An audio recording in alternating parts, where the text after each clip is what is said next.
Morning all of you. Last video lecture के अंदर मैंने आपको इंपेरिकल फॉर्मूला जो है कैसे निकालते हैं वो सिखाया था। आज मैं आपको उस सीरीज को आगे बढ़ाते हुए मैं आपको मॉलिक्यूलर फॉर्मूला सिखाऊंगा कि भाई मॉलिक्यूलर फॉर्मूला जो है उसको कैसे कैलकुलेट किया जाता है।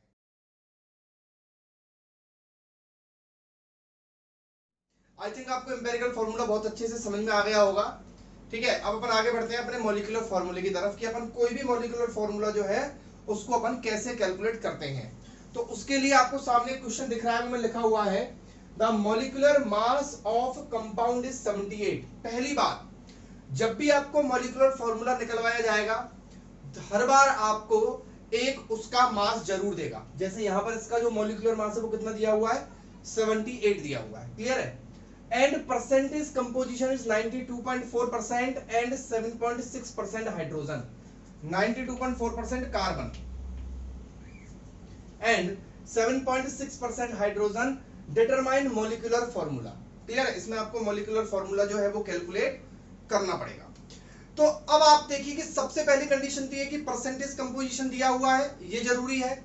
और दूसरी बात, मॉलिक्यूलर फॉर्मूला जो निकलने वाला है उसका मास भी आपको देना चाहिए। ठीक है, ये सारी चीजें देके रखेगा और आपको जो है उसका मॉलिक्यूलर फॉर्मूला कैलकुलेट करना है।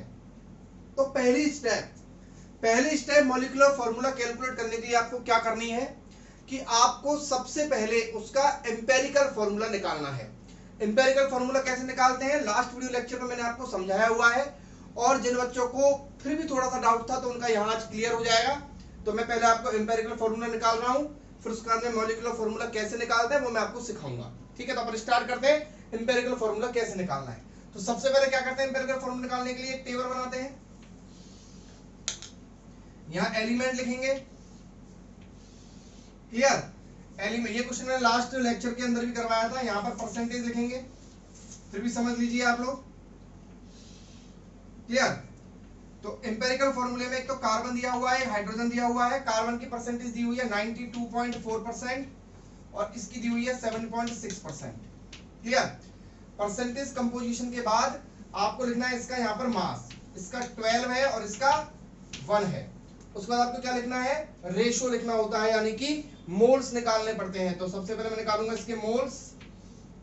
तो 92.4 में 12 का जब डिवाइड देंगे तो मैं सीधा लिख देता हूं, ये आएगा आपका 7.7 और ये आएगा आपका 7.6। इसमें इसका डिवाइड दिया है मैंने, यानी कि 92.4 में किसका डिवाइड दिया है, 12 का। उसके बाद निकालना है मोल रेशो। इनमें से सबसे छोटी संख्या का डिवाइड देना, तो 7.7 में 7.6 का और 7.6 में 7.6 का। तो 7.7 में 7.6 का डिवाइड देंगे तो आएगा 1.01 और ये आएगा 1। उसके बाद आपका आएगा यहाँ पर सिंपल रेशो, ये 1 और ये 1। तो इंपेरिकल फॉर्मूला यहां पर जो बनने वाला है वो बनेगा इंपेरिकल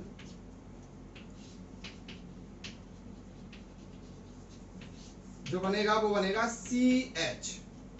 क्या बनेगा बच्चों, CH बनेगा। अब आपको क्या करना है, देखिए आपको क्या करना है। अब इससे मॉलिक्यूलर फॉर्मूला मैं कैसे निकालूंगा, तो वो आपके लिए क्या करना है, सबसे पहले आपको क्या करना है, मॉलिक्यूलर मास निकालना है इंपेरिकल फॉर्मूले का। Molecular mass of empirical formula, empirical formula का मॉलिक्यूलर मास निकालना है। तो इंपेरिकल फॉर्मूले में क्या है, एक कार्बन है, एक हाइड्रोजन है।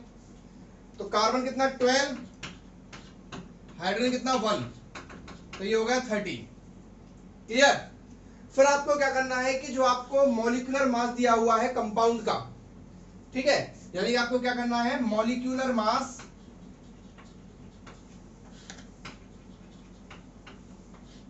ऑफ मॉलिक्यूलर फॉर्मूला अपॉन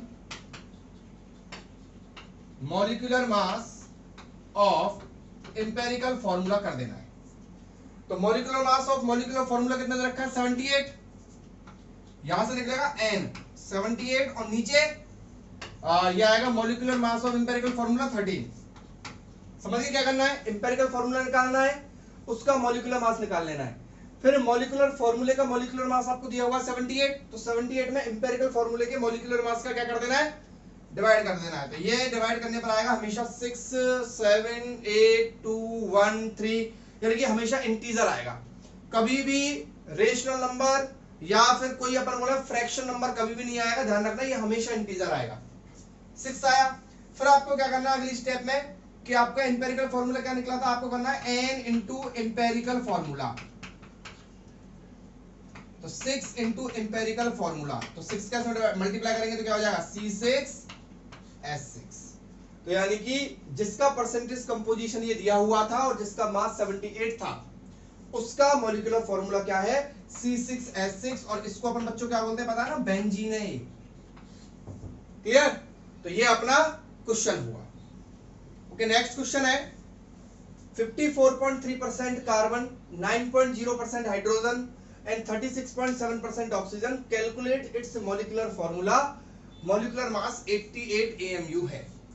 तो मैंने लास्ट वीडियो लेक्चर के अंदर आपकी कॉपी में ये क्वेश्चन हो रहा होगा, इसका जो एम्पेरिकल फॉर्मूला निकलकर सामने आया था वो मैं सीधा लिख देता हूं, और अगर इसका आपको सॉल्यूशन देखना है तो आप लास्ट वीडियो लेक्चर में जाकर देख सकते हैं। इसका एम्पेरिकल फॉर्मूला जो है वो निकल के आया था मेरे पास, मैं लास्ट वीडियो लेक्चर में करवाया था ये C2H4O। क्लियर? अब क्या करना है आपको, आपको क्या निकालना है, आपको निकालना है molecular mass of empirical formula. क्या हो जाएगा 12 into 2 plus hydrogen 4 into 1 plus oxygen 60, तो ये हो जाएगा 16 4 20 और 20 40 44। AMU ले लेता हूं क्योंकि उसने AMU में दिया हुआ है। ठीक है, फिर आपको निकालना है N। N के लिए क्या करेंगे, molecular mass of molecular formula upon molecular mass of empirical formula. तो molecular mass of molecular formula 88 दिया हुआ है आपको, और ये दिया हुआ है आपको 44, तो ये आ जाएगा 2। तो n की वैल्यू कितनी आ गई बच्चों, 2 आ गई। अब आपको क्या करना है, मॉलिक्यूलर फॉर्मूला निकालने के लिए क्या करना है, n इंटू एम्पेरिकल फॉर्मूला करना है। तो n कितना 2 और एम्पेरिकल फॉर्मूला कितना C2H4O, तो ये आएगा सॉल्व करने पर C4H8O2। C4H8O2 ये फॉर्मूला है, मैं आपको बता दूं इसको बोलते हैं ब्यूटायरिक एसिड। लिख लें आप इन चीजों को, ब्यूटायरिक एसिड का फॉर्मूला है। क्लियर? ये भी काम आएगा।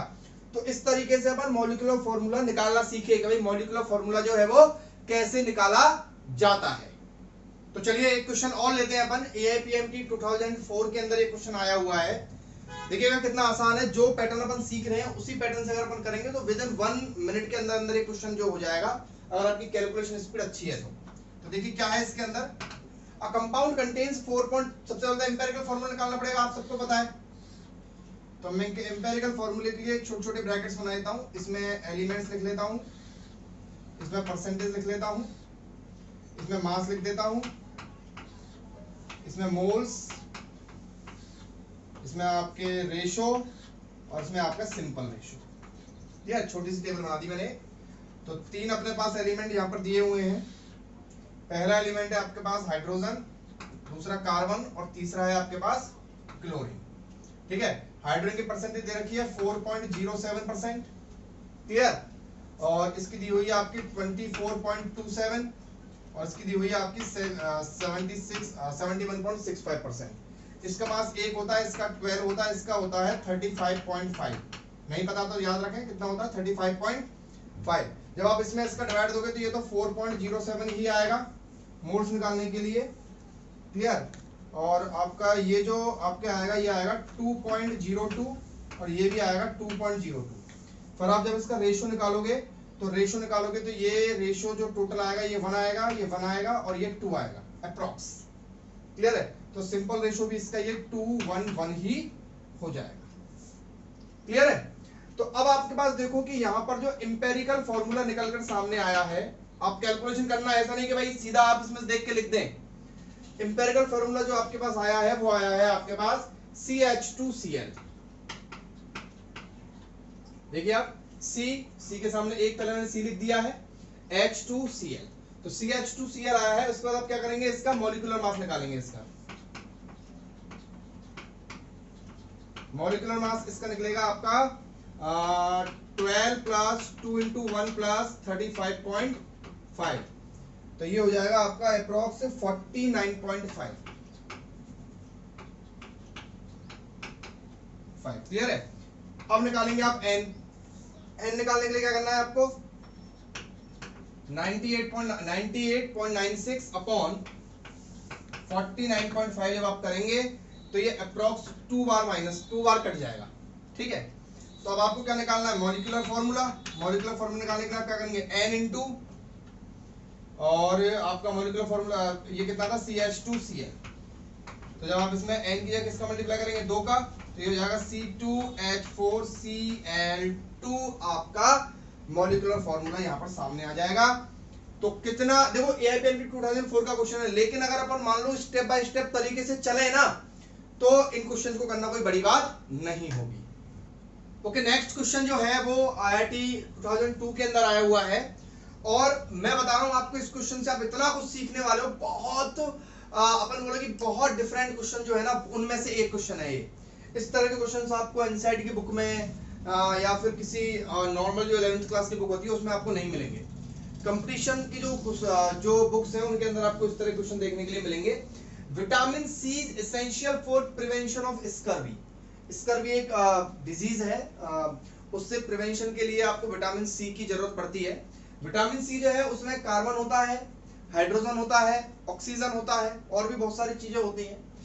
Combustion of 0.2000 gram of vitamin C. आपने विटामिन सी है जिसमें विटामिन सी के अंदर कार्बन है, हाइड्रोजन है, ऑक्सीजन है, तो नॉर्मल सी बात है जब विटामिन सी का आप कंबशन करोगे, कंबशन का मतलब होता है एयर की प्रेजेंस में उसको बर्न कराना। तो यानी कि जब आप विटामिन सी को एयर की प्रेजेंस में बर्न कराओगे तो वो क्या दे रहा है, वो दे रहा है कितना है विटामिन सी है 0.2000 ग्राम, तो उसमें से 0.2998 ग्राम तो दे रहा है वो CO2। ठीक है, 0.819 ग्राम दे रहा है वो H2O, और ऑक्सीजन के बारे में, हाँ, और इसी में हाइड्रोजन है, इसी में ऑक्सीजन है। ठीक है ना, कार्बन तो ये हो गया, तो कार्बन हाइड्रोजन इसी में और ऑक्सीजन इसी में। तो what is the empirical formula of vitamin C. Clear है, तो आपको विटामिन सी का एम्पिरिकल फॉर्मूला निकालना है। तो एम्पिरिकल फॉर्मूला आप तभी निकाल सकते हैं जब आपको कार्बन की, हाइड्रोजन की, ऑक्सीजन की क्या दे रखी हो, परसेंटेज दे रखी हो। क्लियर, लेकिन अभी तक परसेंटेज नहीं है, तो अब आपको क्या निकालनी है, परसेंटेज निकालनी है। तो परसेंटेज कैसे निकालेंगे देखना, तो अपन बात करेंगे परसेंटेज ऑफ कार्बन। सबसे पहले कार्बन की परसेंटेज निकालेंगे। तो देखिए कार्बन जो है वो किसके अंदर है, कार्बन है कार्बन डाइऑक्साइड के अंदर, gives 0.2998 gram of carbon dioxide. तो कार्बन किसके अंदर है, कार्बन डाइऑक्साइड के अंदर है। तो कार्बन डाइऑक्साइड के अंदर कितना है, कार्बन का मास 12, टोटल CO2 का मास कितना है 44, मल्टीप्लाइड बाय, समझना ध्यान से क्या किया, क्या करना है, आप हमेशा ऐसे करना है। कभी भी आपको इस तरह क्वेश्चन आया कि CO2 है, इसमें से आपको कार्बन निकालना है, तो 12/44, कार्बन कितना है 12 है मास, और टोटल CO2 का मास कितना है 44 है, मल्टीप्लाइड बाय, अब नॉर्मल सी बात है कितना है 0.2998, कितने में से है 0.2000 में से। क्लियर है, और परसेंटेज निकालने के लिए 100 का मल्टीप्लाई। समझ गए, यानी आपने पहले कंटेंट निकाल लिया, कंटेंट कितना है, कंटेंट कैसे निकाला जाएगा, समझ लो बात को ध्यान से। CO2 में से कार्बन के लिए बात करेंगे तो पहले 12 और टोटल मास ऑफ CO2 44, तो ये तो अपने पास आ गया भाई क्या कि भाई मॉलिक्यूलर मास कितना है उसका, वो टोटली अपने मॉलिक्यूलर मास के रेफरेंस में कितना है। उसके बाद गिवन मास कितना है वो निकाल लिया अपन ने। क्लियर है, अब मल्टीप्लाइड बाय 100 क्यों किया, क्योंकि अपन को परसेंटेज निकालनी है। जब आप इसकी परसेंटेज निकालोगे तो ये परसेंटेज आपके सामने निकल के आने वाली है 47.69। अब IIT का क्वेश्चन है ना, थोड़ा सा तो मॉडिफाइड जाके आएगा ही ना भाई 11th क्लास की बुक से। तो परसेंटेज ऑफ हाइड्रोजन निकाल लेता हूं, तो बताइए, आप खुद ही बताइए परसेंटेज ऑफ हाइड्रोजन कैसे निकाली जाएगी। अब ये कुछ क्वेश्चंस ऐसे होते हैं जिनको हमेशा याद रखना होता है अपन को कि भाई, क्योंकि देखिए केमिस्ट्री हो, फिजिक्स हो, चाहे मैथ्स हो, चाहे बायो हो, आप चीजों को सीखते कब है, जब आप ऐसी चीजों को देख लेते हैं पहले। भाई नॉर्मल सी बात है, आज टीचर की आवश्यकता क्यों होती है? इंसान को टीचर की आवश्यकता इसलिए होती है जिससे वो आपको ऐसे क्वेश्चन से धीरे धीरे धीरे धीरे धीरे धीरे प्रेजेंट कराए कि भाई ऐसा भी आ सकता है, ऐसा भी आ सकता है, ऐसा भी आ सकता है। तो वो क्वेश्चंस आप देख रहे हो। अब आपके दिमाग में क्या होगा कि भाई कभी भी ऐसा क्वेश्चन कभी आएगा तो आपके दिमाग में स्ट्राइक करेगा नहीं करेगा कि दीपेश सर ने क्या बताया था, दीपेश सर ने ये बताया था कि ऐसे ऐसे करो। तो सीख रहे हो आप, इसको बोलते हैं केमिस्ट्री सीखना। मैथ्स के अंदर, बायो के अंदर, फिजिक्स के अंदर क्या करते हैं आप लोग? भाई आपने एक न्यूमेरिकल देखा, ठीक है, फिर आपको मैंने दूसरा न्यूमेरिकल दिया, चाहे वो दूसरे तरीके से होगा, लेकिन आप क्या करोगे? उस न्यूमेरिकल में पहले वाले मेथड को अप्लाई करने की कोशिश करोगे। क्लियर है? जब नहीं होगा तब आप बोलोगे सर ये नहीं हो रहा, तो मैं बोलूंगा बेटा ये ऐसे नहीं होगा, ये इस तरह का क्वेश्चन है, इसको ऐसे करना पड़ेगा। फिर मैं आपको तीसरा जब क्वेश्चन दूंगा तो आप क्या करोगे? उस तीसरे क्वेश्चन में पहले वाले मेथड को अप्लाई करोगे, दूसरे वाले मेथड को अप्लाई करोगे, और वो क्वेश्चन तीसरा आपसे हो जाएगा। तो फर्क पड़ा ना? तो फर्क पड़ता है इस चीज का। आप अभी सीख रहे हो, तो सीखने के लिए आपको मैंने ये क्वेश्चन करवाया है, आपको मैंने एक तरह के क्वेश्चंस करवाए तो उसमें परसेंटेज दी हुई थी, इसमें परसेंटेज नहीं है तो आपको परसेंटेज निकालनी पड़ेगी पहले। क्लियर? तो परसेंटेज ऑफ हाइड्रोजन निकालने के लिए क्या करेंगे? हाइड्रोजन का मास कितना होता है? 1 होता है, नहीं होता? बोलो। हाइड्रोजन का मास 1 है, लेकिन यहाँ पर कितने हाइड्रोजन है बेटा? 2 हाइड्रोजन है, तो कितना लगेंगे? 2। और टोटल इसका मास कितना है? 18 मल्टीप्लाइड बाय ये कितना मिला था आपको? 0.819 और नीचे 0.200 मल्टीप्लाइड बाय 100। इसकी जब 2 को लिया, पता लग गया ना हाइड्रोजन का मास 2 के लिए, क्योंकि हाइड्रोजन कितने थे? 2 थे। तो ये आपका आएगा 4.55%। क्लियर है? अब आपको परसेंटेज ऑफ ऑक्सीजन निकालना है, तो दिमाग लगाने की जरूरत नहीं है। 100 में से इन दोनों को ऐड करके माइनस कर दो। 47.69 प्लस 4.55, जब आप इसको माइनस करोगे परसेंटेज को निकालने के लिए, क्योंकि 100% होता है, तो ये आएगा 47.6%। अब आई थिंक आपको मेरे हिसाब से जरूरत नहीं है कि इसका अब आगे कर सकते हैं आप, क्योंकि आपको परसेंटेज निकल चुकी है तीनों की, और आपको केवल और केवल उस कंपाउंड के अंदर सारे एलिमेंट्स की परसेंटेज चाहिए होती है, जो मैंने आपको यहाँ पर बता दी है। इसका मैं आपको आंसर बता देता हूँ कि इसका जो आंसर है वो कितना आएगा। इसका आंसर आएगा C8H9O6। ध्यान रखना, मिला लेना, C8H9O6 ये आंसर आना चाहिए। अगर कोई डाउट हो तो कमेंट बॉक्स में मुझे बता दें, मैं आपको अगले लेक्चर के अंदर समझा दूंगा इसको। ठीक है, चलिए अब अपन एक बहुत ही अच्छी कहानी की तरफ आगे बढ़ते हैं। मॉलिक्यूलर फॉर्मूला और एम्पिरिकल फॉर्मूला के बाद एक बहुत ही इंपॉर्टेंट चीज अब मैं आपको बताने वाला हूं, जो मैं बोलूं कि भाई मोल कॉन्सेप्ट जो है वो इसी चीज के लिए पढ़ा जाता है। समझ गए आप बात को? तो वो चीज क्या है उसके बारे में अपन बात करते हैं। देखिए एक्चुअल में क्या है कि सॉल्यूशन क्या होता है, पहले तो आपको वो समझना पड़ेगा। मैं बिल्कुल नई आपकी कहानी बदल रहा हूं, बिल्कुल सॉल्यूशन की तरफ चल रहे हैं अपन। What do you mean by solution?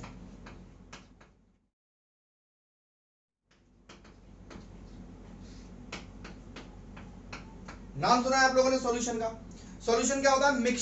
Mixture of 2 और more than 2 compounds are called solution. Clear? अब मैं सॉल्यूशन के अंदर इतना ना घुसते हुए, आपको सॉल्यूशन तो अपन 12th क्लास के अंदर पढ़ेंगे, एक नया चैप्टर आएगा सॉल्यूशन के नाम से। बट लेकिन जब आप उस चैप्टर को 12th क्लास में पढ़ोगे ना सॉल्यूशन को, तो आपसे जो है मैं कहूंगा कि बेटा ये चीज मैंने आपको 11th क्लास में पढ़ाई थी। ठीक है, तो आपके मुंह से ये निकलनी चाहिए यस सर, हाँ आपने पढ़ाई थी। तो वो सारी चीजें आपको सॉल्यूशन चैप्टर पढ़ने के लिए, वो चीज आपको 11th क्लास में मोल कॉन्सेप्ट के अंदर पढ़नी पड़ेंगी। ठीक है, तो मैं आपको पहले सॉल्यूशन चैप्टर के बारे में थोड़ा सा समझा देता हूं कि सॉल्यूशन हमेशा 2 चीजों से मिलकर बनता है। जैसे मैं आपको बताऊं, जैसे आपने शुगर प्लस वाटर का सॉल्यूशन बनाया, शुगर प्लस वाटर का सॉल्यूशन बनाया, आपने सॉल्ट प्लस वाटर का सॉल्यूशन बनाया। ज्यादा आप अंदर ना घुसे, केवल नॉर्मल समझ लें कि भाई सॉल्यूशन जो है, जब शुगर प्लस वाटर का सॉल्यूशन बनाया, सॉल्ट प्लस वाटर का सॉल्यूशन बनाया, तो इसमें 2 चीजें हैं। मतलब मैं 2 चीजों की बात कर रहा हूं। एक तो उस चीज को बोलते हैं अपन सॉल्यूट, और एक चीज को बोलते हैं बच्चों सॉल्वेंट। क्लियर? अब सॉल्यूट क्या होता है? सॉल्यूट वो होता है जो थोड़ा सा कम होता है, यानी कि जिसकी क्वांटिटी लेस क्वांटिटी वाला होता है। आप इसको नोट कर लें अपनी फेयर कॉपी के अंदर। लेस क्वांटिटी वाला जो होता है उसको अपन सॉल्यूट बोलते हैं, और जिसकी क्वांटिटी मोर होती है, यानी कि जो मोर क्वांटिटी वाला होता है, उसको अपन सॉल्वेंट बोलते हैं। क्लियर है? तो यानी कि शुगर प्लस वाटर के अंदर आप देखिए, शुगर क्या है? शुगर है सॉल्यूट, और वाटर क्या है? सॉल्वेंट। क्योंकि शुगर अपन थोड़ी सी डालते हैं, वाटर ज्यादा होता है। क्लियर है? सॉल्ट क्या है? सॉल्यूट। वाटर क्या है? सॉल्वेंट है। यानी कि सॉल्यूट और सॉल्वेंट से मिलकर बनता है क्या? सॉल्यूशन। तो यानी कि अपन बात करें डेफिनेशन बोलेंगे भाई सॉल्यूशन की डेफिनेशन क्या होती है, तो सॉल्यूशन की डेफिनेशन क्या होगी, द मिक्सचर ऑफ टू और more than two homogeneous compound, homogeneous मतलब मिलने वाले, एक दूसरे से मिल जाए उसमें, क्लियर, तो उसको अपन क्या बोलते हैं, सॉल्यूशन बोलते हैं। सॉल्यूशन जो है उसके दो कंपोनेंट है, तो सॉल्यूशन है, आपको नोट्स जो है वो वीडियो के बीच में मिल जाएंगे। सॉल्यूशन के दो कंपोनेंट होते हैं, एक तो होता है सॉल्यूट और एक सॉल्वेंट। सॉल्यूट क्या होता है, जिसकी क्वांटिटी कम होती है, और सॉल्वेंट क्या होता है, जिसकी क्वांटिटी ज्यादा होती है, उसको अपन क्या बोलते हैं, सॉल्वेंट बोलते हैं। अब जैसे जैसे एग्जांपल अपन ले सकते हैं शुगर प्लस वाटर का, सॉल्ट प्लस वाटर का, क्लियर। और भी बहुत सारे एग्जांपल होते हैं, एलॉय भी जो है वो एक एग्जांपल है, एलॉय में भी, एलॉय भी एक सॉल्यूशन है। देखिए आप उसमें दो या दो से ज्यादा क्या है, मेटल मिक्स होती है, वो भी तो क्या है, नॉर्मल सी बात है, क्या है, सॉल्यूशन है। एयर भी एक सॉल्यूशन है, इसमें बहुत सारी गैसेस आपस में मिक्स है, वो भी एक सॉल्यूशन है, ठीक है। और रस्ट जो है वो भी एक सॉल्यूशन है। रस्ट में किसका सॉल्यूशन है, देखो आप, गैसेस प्लस वाटर मिक्स हो गई, तो वो भी क्या है, सॉल्यूशन है। Gas plus water plus metal mix हो गई, तो वो भी एक सॉल्यूशन हुआ। यानी बहुत सारे तरह के जो है वो सॉल्यूशंस होते हैं। लेकिन अभी अपन सॉल्यूशन के अंदर इतना ना घुसते हुए अपन अपनी आगे की कहानी की बात करते हैं कि देखिए कोई भी सॉल्यूशन होता है उसके अंदर सॉल्यूट जो होता है वो वह चीज होती है जो बहुत कम क्वांटिटी में होती है। इसको आप दिमाग में घुसाएं कि कोई भी सॉल्यूशन के अंदर जो चीज बहुत कम क्वांटिटी में होती है वो सॉल्यूट होती है, लेकिन फिर भी कोई भी सॉल्यूशन उसके सॉल्यूट के नाम से ही जाना जाता है, यह भी आपको पता होना चाहिए। कैसे, जैसे मान लो हिंदी में बात करें, नमक का पानी है, तो नमक का पानी है, नमक क्या है, सॉल्यूट है, लेकिन उसकी प्रॉपर्टी जो है वो नमक की वजह से चेंज हुई है ना। यानी कि सॉल्वेंट की प्रॉपर्टी नमक की वजह से चेंज हुई, सॉल्यूट होता कम है लेकिन पूरा सॉल्यूशन उसके ही नाम से जाना जाता है। ये सबसे इंपॉर्टेंट बात है, क्लियर। तो अगला अपना जो टॉपिक इंपॉर्टेंट होने वाला है, मैंने सॉल्यूशन यहां पर क्यों लिया था उसका भी आपको पता लग जाएगा। अगला हमारा जो टॉपिक होने वाला है उस टॉपिक का नाम है, जो आप अपनी बुक्स में हेडिंग डाल देंगे, वो है कॉन्सेंट्रेशन ऑफ सॉल्यूशन।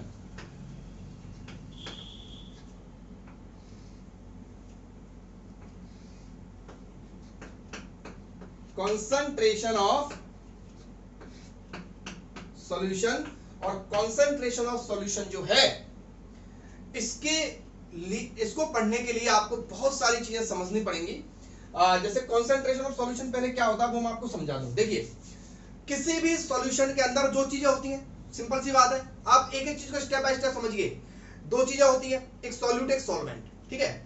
अब मान लो कि उसको मिक्स करके आपने 100 ग्राम जो चीज बना दी, ठीक है, नमक का पानी है, में नमक है और पानी है, वो 100 ग्राम हो गया टोटल। तो उसमें नमक कितना है, उसमें नमक कितना है, that is called concentration of solution. यानी कि किसी भी सॉल्यूशन के अंदर सॉल्यूट की क्वांटिटी कितनी है। कॉन्सेंट्रेशन मतलब होता है क्वांटिटी, यानी किसी भी सॉल्यूशन के अंदर सॉल्यूट की क्वांटिटी कितनी है, that is called concentration of solution. Solvent से कोई मतलब नहीं है, मैंने आपको बताया कि सॉल्यूशन के अंदर सॉल्यूट कम होता है लेकिन हेड वही होता है, क्लियर है। यानी किसी भी सॉल्यूशन का नाम भी सॉल्यूट के नाम से जाना जाता है, और किसी भी सॉल्यूशन की कॉन्सेंट्रेशन का मतलब भी क्या होता है कि भाई सॉल्यूट कितना है।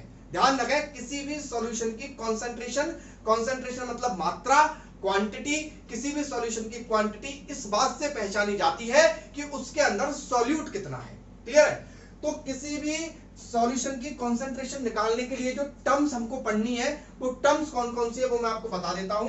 पहली हमको पढ़नी है मास, अब नोट कर लें इसको, पहली पढ़नी है मास परसेंटेज। मास परसेंटेज से अपन पता लगाएंगे कि सॉल्यूट कितना है। दूसरा अपन पढ़ेंगे वॉल्यूम परसेंटेज, वॉल्यूम परसेंटेज लिखते हैं अपनी कॉपी में आप साथ साथ, वॉल्यूम परसेंटेज। तीसरा अपन लिखेंगे मास वॉल्यूम परसेंटेज। अभी समझ में आएगा आपको, जब पढ़ाऊंगा मैं आपको एक एक चीज।